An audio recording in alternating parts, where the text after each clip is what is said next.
Pagong, may kanta ako sa iyo. Pakinggan mo. Oo. Si Haring Solomon may alagang pagong.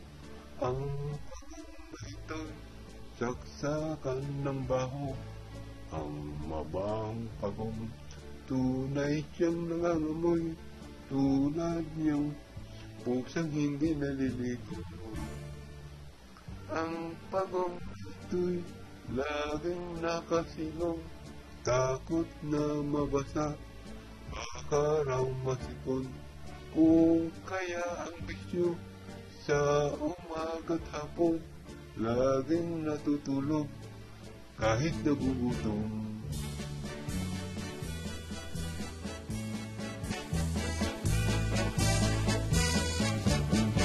Ako rin, Matyan. May kanta ako sa'yo. Pakinggan mo. Sige nga. Si Haring Solomon may alagang matyan. Ang matyan na ito Noong araw ay mayroong magkaibigan na sina Pagong at si Matching. Kahit saan sila magpunta ay magkasama sila sa isa't isa. Subalit sa kanilang paglalakad ay mayroong nakapagpabago sa kanilang pagkakaibigan. Makakita sila ng nag-iisang puno ng saging sa gitna ng kaparangan. Matyan, nakikita mo ba ang nakikita ko? Oo, Pagong. Walang iba pang puno dito, kundi ang nag-iisang puno ng saging. Kung sa gayon, walang nagmamay-ari nito. Kaya sa atin na ito. Tayo ang unang nakakita eh. Oo, Pagong. Sa atin na ito. Tayo na ang lehitimong nagmamay-ari ng puno ng saging na ito. Kailangan kong utakan ko si Pagong. Hehehehe. Matyan, may ibinubulong ka ba? Wala, Pagong. Naisip ko na hatiin na natin ang puno ng saging. Bakit pa nating hahatiin ang puno ng saging? Pag namunga na, saka na natin hatiin. Ay naku, Pagong. Di mo ba alam? Pag ating hinati ang puno ng saging, magiging dalawa ang puno ng saging. Isa sa iyo, isa sa akin. At sabay-sabay silang mamumunga ng maraming saging. Ay, oo nga pala, ano? Talagang napakatalino mo, Matyan. Believe ako sa iyo. Sa lahat ng Pagong, ikaw ang walang utak. Bobo. Hehehehe. O sige, atin ang hatiin ang puno ng saging. Aba, oo.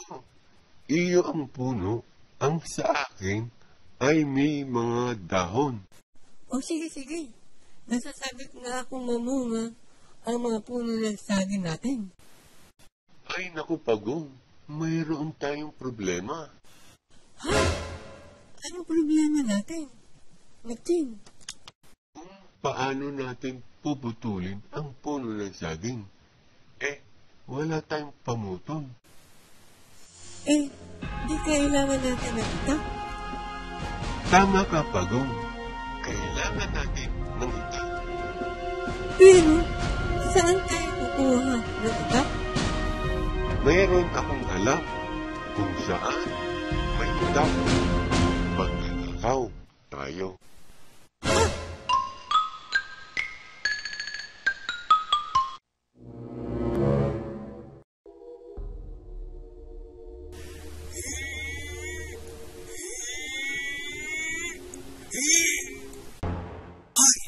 Maglalaw ka no?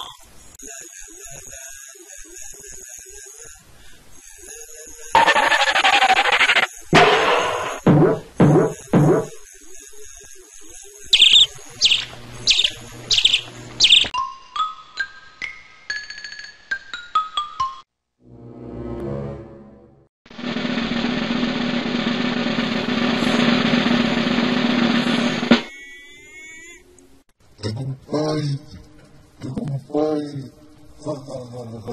Sa wakas, nabunot ko rin ang ito.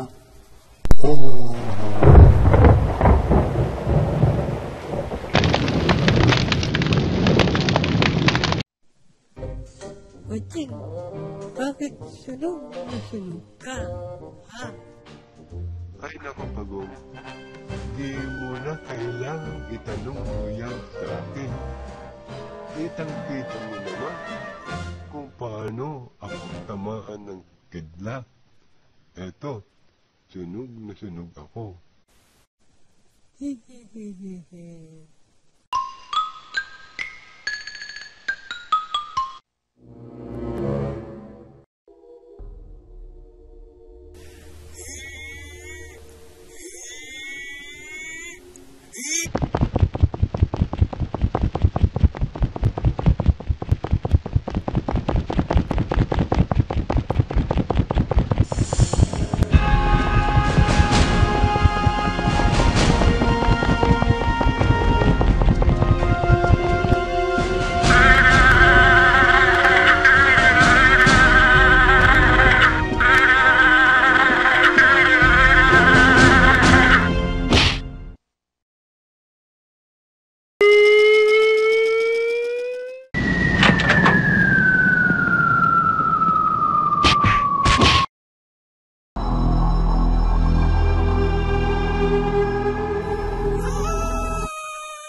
Matching, bakit pagang ang mukha mo?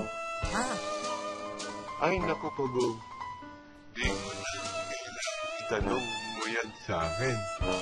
Kitang-kita mo naman. Pinagkahugat ako ng laywan. Pinitik ko lang. Nagalit agad. At nabigla ako sa kanyang pag-atake at pagkakagat sa akin. Kaya naman pala eh. Hehehehe.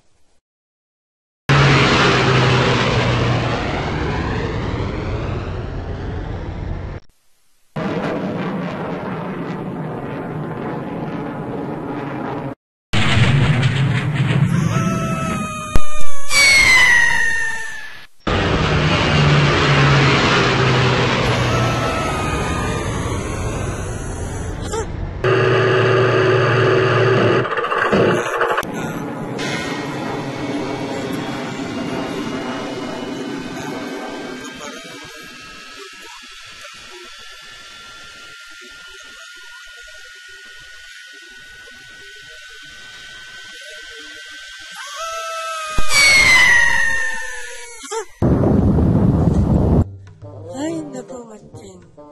Palpak ka na naman. Paano natin makukuha ang itak? May paraan pa ba? Ay naku, Pagong. Marami akong pamamaraan. Basta makukuha at makukuha natin ang itak. Makukuha daw at makukuha ang itak. Subalit, nagkabukol-bukol naman siya. Pati ako, idinamay sa pagsabog. Makuha lang niya ang itak. Matalino daw siya. Matalinong bobo. Hehehehe. Pagong, may ibinubulong ka ba? Ay, wala, Matching. Ano-ano pa ba ang mga pamamaraan mo para makuha ang itak? Makinig ka. Mabuti, Pagong. Sa bagong paraan ko, dito tayo magtatagumpay. Bla bla bla bla.